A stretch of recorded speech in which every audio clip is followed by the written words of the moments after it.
Hey guys!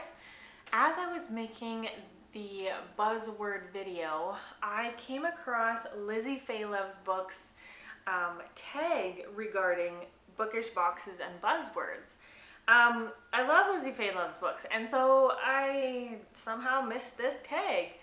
And yeah, so I really want to do this. I have not pre-looked at the questions. I just thought, since we're talking about buzzwords, let's do the tag. Plus I love tags. So, question number 1. Your go-to genre or favorite type of book. My go-to genre is unsurprisingly fantasy. If I want to narrow it down, I really love like medieval setting fantasy. But if you completely take me into a different world, that's good too. So I just really love fantasy. Question 2. Retellings you are drawn to. All of them. Like, it can be a retelling of a classic novel, like a retelling of The Count of Monte Cristo, or a retelling of Moby Dick. I wonder what that would be like. Or a retelling of a fairy tale, like Cinderella or Snow White. A retelling of a folk tale. I've read some of that. So I'm down for any kind of retelling, honestly. Even in the case, like, for example, Fox by Nadine Brandes, where it's kind of retelling a historical event in a fantastical way, that's good too. I'm here for retellings. Question 3. Lifestyles or careers of the book characters. What does that mean? Lifestyles or careers of the book characters. I just pulled up her video here to see her explain the prompts a little bit more, and she's saying that she would like you to give an example of a book for each of the prompts. So, a go-to genre. I mean, it's my favorite shelf. You guys know my favorite shelf. We're not gonna make this hard on me, okay? We're just gonna go to my favorite shelf. A fantasy. Okay, Mark of the Raven. Fantasy, dreamwalking, assassins, abilities, houses, feuds, matriarchy. There you go. The second one was retellings. Sure, we'll go with Heart of Red, Blood of Blue, which I believe is a Goose Girl retelling. So, very, very good. Okay, so she's asking, is there a lifestyle or a career for the book character that entices you to read it? Okay, I'm with you now. Okay. I really like royalty, so that's a lifestyle, career, sorta. But so many books have royalty in it, so it's not going to be like, oh, that book has royalty, I want to try it. It's not quite that much of a blanket statement. Maybe a career or a lifestyle involving the circus. I think maybe a career or lifestyle that's out of the norm. That's gonna catch my eye. Like, for example, one of them that's coming to mind right now is I read a contemporary suspense, and the main character was head of a company that would be hired by other companies to like do team building sessions and stuff, but their team building sessions would be essentially escape rooms. So then something goes wrong in one of those escape rooms, somebody dies. Yeah. So that's like a very interesting, very different kind of job, I guess. I don't know. I'm gonna go with that.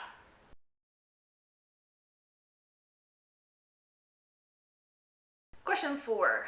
Oh yeah, so that's the book, I guess, for the example.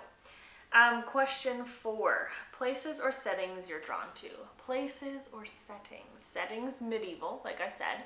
Medieval, I can share with you the Knights of Eritrea series by Chuck Black. So good. So good.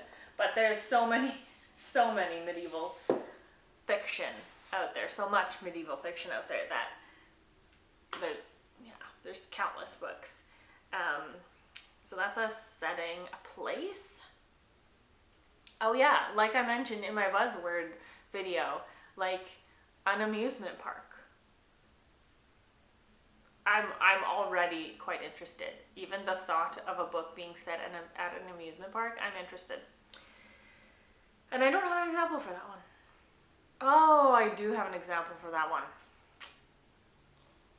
Something Wicked This Way Comes by Ray Bradbury. Yep. Next question. Relationships you enjoy reading about. Marriages.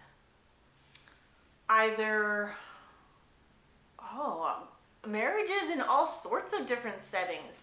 Like I recently read, and they're very, very uncommon, so that is huge. But I recently read A Natural History of Dragons, and this whole book, we're following the woman, and she's in a marriage, and like they're happy together, right? So, you never read that, ever. And relationships you enjoy reading about, yeah. So like I even enjoy marriages that are struggling and on the rocks and like they're on their way out, but there's a redemption arc somehow. I love those. Marriages that have been forced upon them, arranged marriages, marriage of convenience, that kind of thing, to see how committed they were to their vows. Like, were they just words, or are you going to hold true to them even if the feelings aren't there? So I really like marriages, and they're very hard to find. Like, it's really interesting because how vast the romance genre is. So few of them actually have to do with marriages. Like, they're almost all of the time, it's the falling in love stage before you get married, or very, very early if it's like a marriage of convenience, but most of the time it's pre-marriage. Most of the time. Yeah, I would say. From my experience anyway. And we just need more marriage books. Like, put more marriages in books. Like, what's going on? Buzzwords in the title of the book. Okay, well, I will refer you back to my video that I did talking about buzzwords in titles, but there was one after the fact that I was like, oh, I should have said that one, and it was puzzles. If there is some kind of puzzle, concept to the title or tagline or something, I'm in. I'm so in. Oh, right, I'm supposed to give examples. Okay, so I did for the relationships one. Number 6, buzzwords in the title of a book. Okay. What did I say now in my buzzwords video that I could give you an example? Oh, okay. Okay, I'll go with this one. So it's kind of on the heels of the retelling, but Wonderland is definitely a buzzword for me because I love Alice in Wonderland. And so we're going with, what's it called? It's the Queen of Hearts trilogy. The last book is called Blood of Wonderland. So yeah, that's definitely a buzzword. If I see that somewhere in the title in the series, I'm like, okay, that's a series I want to try. So yeah, I really like this series. Next question. Things on book covers that draw you in. Keyholes. Oh, I have an example for that. Here it is. Things on book covers that draw me in. Okay. Oh, it's just a key. I thought it would be a keyhole. I mean, we could maybe say, oh, there we go. The sequel has a keyhole. So the Incarceron duology. This one is a key. This one is the keyhole. So we're going to call that. I mean, because I like fantasy, a sword is always a good one. Shark. If I see a shark on the cover, I'm very interested because it doesn't happen very often. If I see a mermaid on the cover, I'm curious.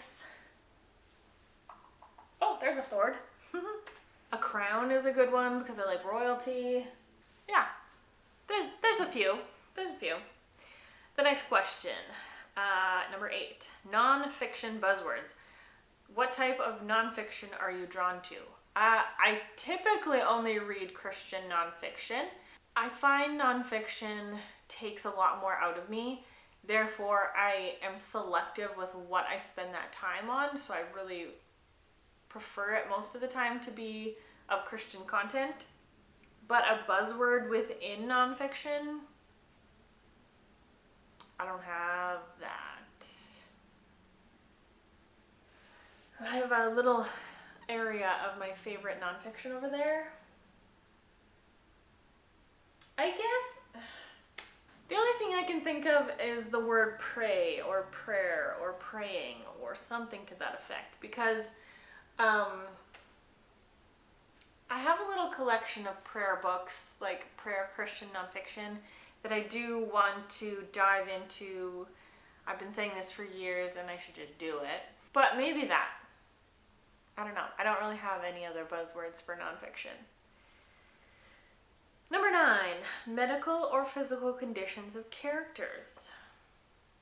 Well, I said mermaid, if you can consider that a physical condition.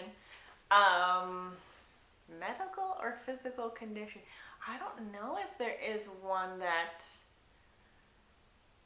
appeals to me. I can tell you an anti-buzzword for that, and that would be like infertility and miscarriage. But a medical or physical condition of a character.